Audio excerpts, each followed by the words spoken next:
అసలేంటి digital arrest, digital scams? ఒక్కసారి దీని గురించి మనం తెలుసుకుందాం. మనం రొటీన్‌గా మన రోజువారీ పనిలో ఉన్నప్పుడు సడెన్‌గా మన ఫోన్ మోగుద్ది. ఫోన్ కాల్‌లో మేము ముంబై పోలీస్ స్టేషన్ నుంచి ఫోన్ చేస్తున్నాం. మీ ఆధార్ నంబర్ అనేది రిజిస్టర్ అయిపోయింది ఇక్కడ. మీరు డ్రగ్ ట్రాఫికింగ్‌లో ఇరుక్కున్నారు. మీరు గనక ఒక గంట లోపల మా దగ్గరికి రాకపోతే మీ పైన కేస్ బుక్ చేసేస్తాం అని భయపడతారు. సడెన్‌గా మనకొచ్చేసరికి మన ఫోన్ నంబరో, ఆధార్ నంబరో వాళ్ళు చెప్పినా మనం భయపడిపోతాం. తర్వాత మన డీటెయిల్స్ అడుగుతారు. మీరిప్పుడు ఎక్కడున్నారు? ఏ ఊర్లో ఉన్నారు? మీరేం చేస్తుంటారు? అన్నీ అడుగుతుంటారనమాట. అడిగి ఇంకొక ఆఫీసర్ కనెక్షన్ ఇస్తున్నాం అని చెప్తారు. నిజంగా వాళ్ళు మాట్లాడే తీరు, వాళ్ళ కనెక్షన్ మొత్తం చూస్తే నిజంగా అది ట్రాయా లేదా ఆర్‌బీఐయా లేకపోతే నార్కోటిక్స్ బ్యూరోనా మనకు నిజంగా అర్థమైపోద్దనమాట. వాళ్ళంతా ఫేక్ చేస్తారు. కొన్ని కొన్ని సందర్భాల్లో వీడియో కాల్స్ వస్తాయి. వీడియో కాల్ ఆన్ చేయంగానే జనరల్‌గా ఇది అబ్బాయిలకు వస్తుంటాయి. ఒక అమ్మాయి న్యూడ్‌గా కనిపించి వెంటనే నీ పైన కేస్ బుక్ అయిపోయింది. నువ్వు పార్న్ వీడియో చూస్తావు అని చెప్పి నువ్వు డబ్బులు ఇస్తావా? ఈరోజు నా అకౌంట్‌లోకి డబ్బులు డ్రా చేస్తావా లేదా? డబ్బులు నా ఈ పలానా అకౌంట్ నెంబర్ పంపిస్తా, డబ్బులు వేస్తావా లేదా అని చెప్పి వెంటనే చేసేస్తారనమాట.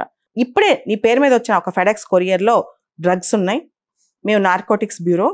నిన్ను డిజిటల్ అరెస్ట్ చేస్తున్నాం. నువ్వు ఇప్పుడు ఎక్కడున్నావో అక్కడే ఉండు.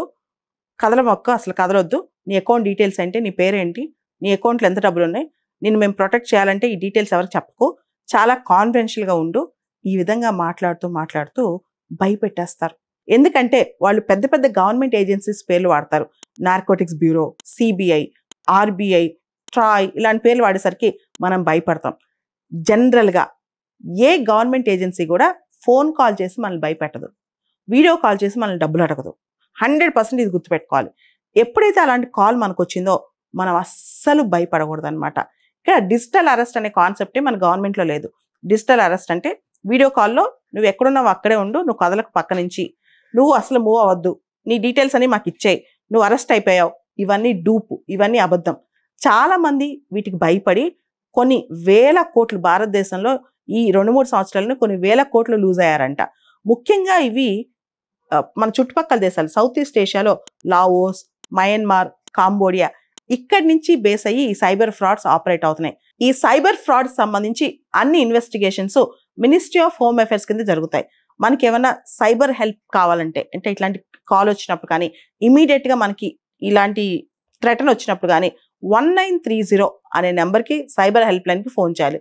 ఆ ఫేక్ ఆఫీసర్స్ ఎవరైతే మనతో మాట్లాడతారో వాళ్ళు చాలా కాన్ఫిడెంట్గా మాట్లాడతారనమాట. వెంటనే మనం ఏం చేయాలంటే ఆ కాల్ని బ్లాక్ చేయటం అలాంటివి చేయాలి. చేయకుండా భయపడి మన డీటెయిల్స్ అని ఇచ్చేసామా మన బ్యాంక్ అకౌంట్లోంచి థర్డ్ పార్టీ అకౌంట్కి డబ్బులు ఏమంటారు. వాళ్ళని అకౌంట్ ఇస్తాం, థర్డ్ పార్టీ అకౌంట్కి డబ్బులు ఏమని చెప్తారనమాట. చాలా దారుణంగా మనల్ని ఇబ్బంది పెడతారు. అలాంటి కాల్ వచ్చినప్పుడు మీరు ఆగండి, థింక్ చేయండి, తర్వాత యాక్ట్ చేయండి. పానిక్ అవ్వద్దు, భయపడొద్దు, పర్సనల్ డీటెయిల్స్ ఇవ్వద్దు. ఏ గవర్నమెంట్ ఏజెన్సీ మనల్ని ఫోన్ చేసి భయపెట్టదు. అది అసలు గవర్నమెంట్లో జరగదు.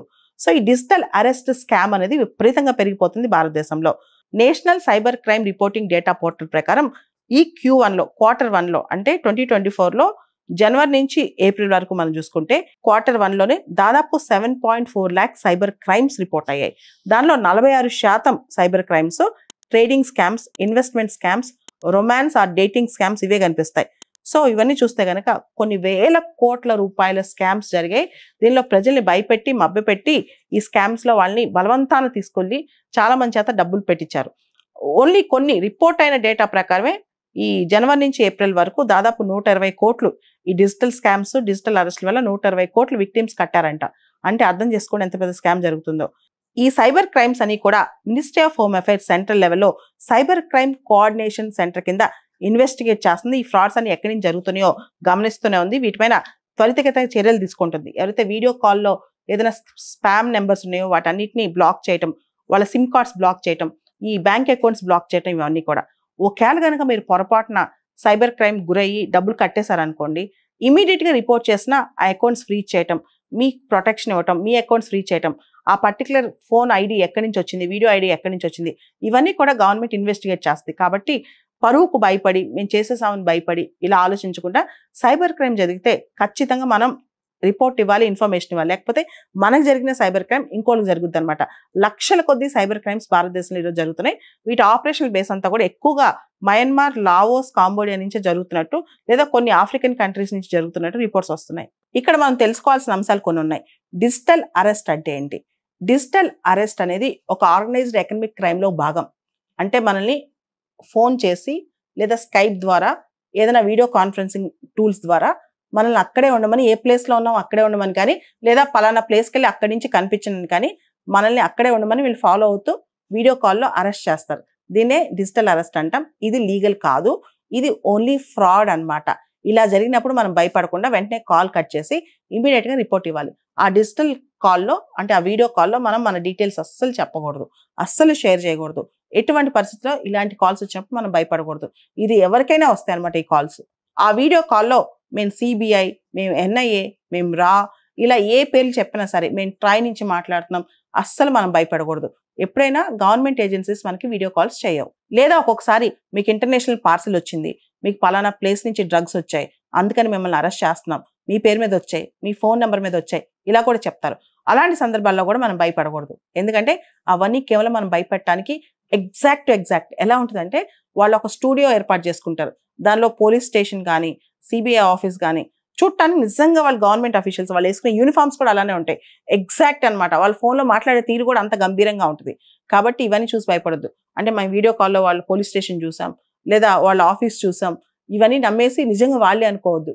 ఎటువంటి పరిస్థితుల్లో అవన్నీ ఫేక్ అనమాట. రియల్ ఆఫీసర్స్ ఎప్పుడు కూడా ఫేక్ ఆఫీసర్స్ కాకుండా నిజమైన ఆఫీసర్స్ ఎప్పుడు మనకి వీడియో కాల్స్ కానీ ఇలాంటి థ్రెటనింగ్ కాల్స్ చేసి వాళ్ళ ఆఫీస్లో కూర్చోరు. క్లియర్గా వాళ్ళ ఆఫీస్ అనేది వాళ్ళ స్టూడియో సెటప్ అనమాట. ఆ స్టూడియో సెటప్లో వాళ్ళు అచ్చంగా ఆఫీసర్ లానే మాట్లాడతారు, ఆఫీసర్ లానే కనపడతారు, ఆఫీసర్ యూనిఫామ్ వేసుకుంటారు, చాలా డిగ్నిఫైడ్గా కూడా కనిపిస్తారు. అవన్నీ మనం నమ్మకూడదు. కొన్ని సందర్భాల్లో వాళ్ళు పోలీస్ సైరన్స్ వినిపించేటట్టు చేస్తారు, ఫేక్ ఐడీస్ చూపిస్తారు. ఇలా రియల్గా అంటే అబద్ధాన్ని నిజమని నమ్మేటట్టుగా మనల్ని భ్రమించేటట్టుగా చేస్తారనమాట. మేము 3 స్టార్ చూసాం, 2 స్టార్ చూసాం పోలీస్ యూనిఫామ్ మీద, లేదా సైరన్ విన్నాము, పోలీస్ వెహికల్ చూసాము, ఇవన్నీ కూడా నమ్మకూడదు. ఎటువంటి పరిస్థితిలో వాళ్ళు ఇచ్చిన బ్యాంక్ అకౌంట్ డీటెయిల్స్కి మనం మనీ ట్రాన్స్ఫర్ చేయకూడదు. ఒకవేళ మీరు మీ అకౌంట్ డీటెయిల్స్ ఇస్తే తర్వాత వెంటనే మీరు రియలైజ్ అవుతాయి ఇది ఫ్రాడ్ అని చెప్పి ఇమీడియట్గా బ్యాంక్కి కాల్ చేసి మీ బ్యాంక్ అకౌంట్ని ఇమీడియట్గా ఫ్రీజ్ చేయించుకోండి. ఇలాంటి డిజిటల్ ఫ్రాడ్ జరిగినప్పుడు, డిజిటల్ అరెస్ట్ లాంటి మీకు భయం కలిగినప్పుడు వెంటనే ఆ మెసేజెస్, ఆ ఫోన్ కాల్స్ రికార్డ్ చేసుకోవడం కానీ, స్క్రీన్ షాట్స్ తీసుకోవడం కానీ, తర్వాత ఇమీడియట్గా హెల్ప్ లైన్ నెంబర్ని కాంటాక్ట్ చేయడం, 1930 కాంటాక్ట్ చేయడం కానీ అస్సలు మర్చిపోకూడదు. ముఖ్యంగా మనం భయపడకుండా వాళ్ళని కనుక పట్టివ్వగలిగితే ఇంకా చాలా మందికి మేలు చేసిన వాళ్ళం అవుతాం. ఎప్పుడైనా మనకి కొత్త వ్యక్తులు కాల్ చేస్తున్నప్పుడు, కొత్త వ్యక్తులు వీడియో కాల్ చేస్తున్నప్పుడు ఇమీడియట్గా మనం చాలా మైండ్ అలర్ట్ అయిపోవాలి. అదే విధంగా ఇమీడియట్గా కొత్త వ్యక్తులు అడుగుతున్నప్పుడు ఇమీడియట్గా మన ఐడి కానీ డేటా కానీ వాళ్ళతో షేర్ చేయకూడదు. అతి ముఖ్యంగా గుర్తుపెట్టుకోవాల్సింది మన ఫోన్లో అంత యూజ్ అయినా కాకపోయినా ఒక రిలయబుల్ సైబర్ సెక్యూరిటీ యాప్ కూడా మన ఫోన్లో వేసి పెట్టుకుంటే మంచిది.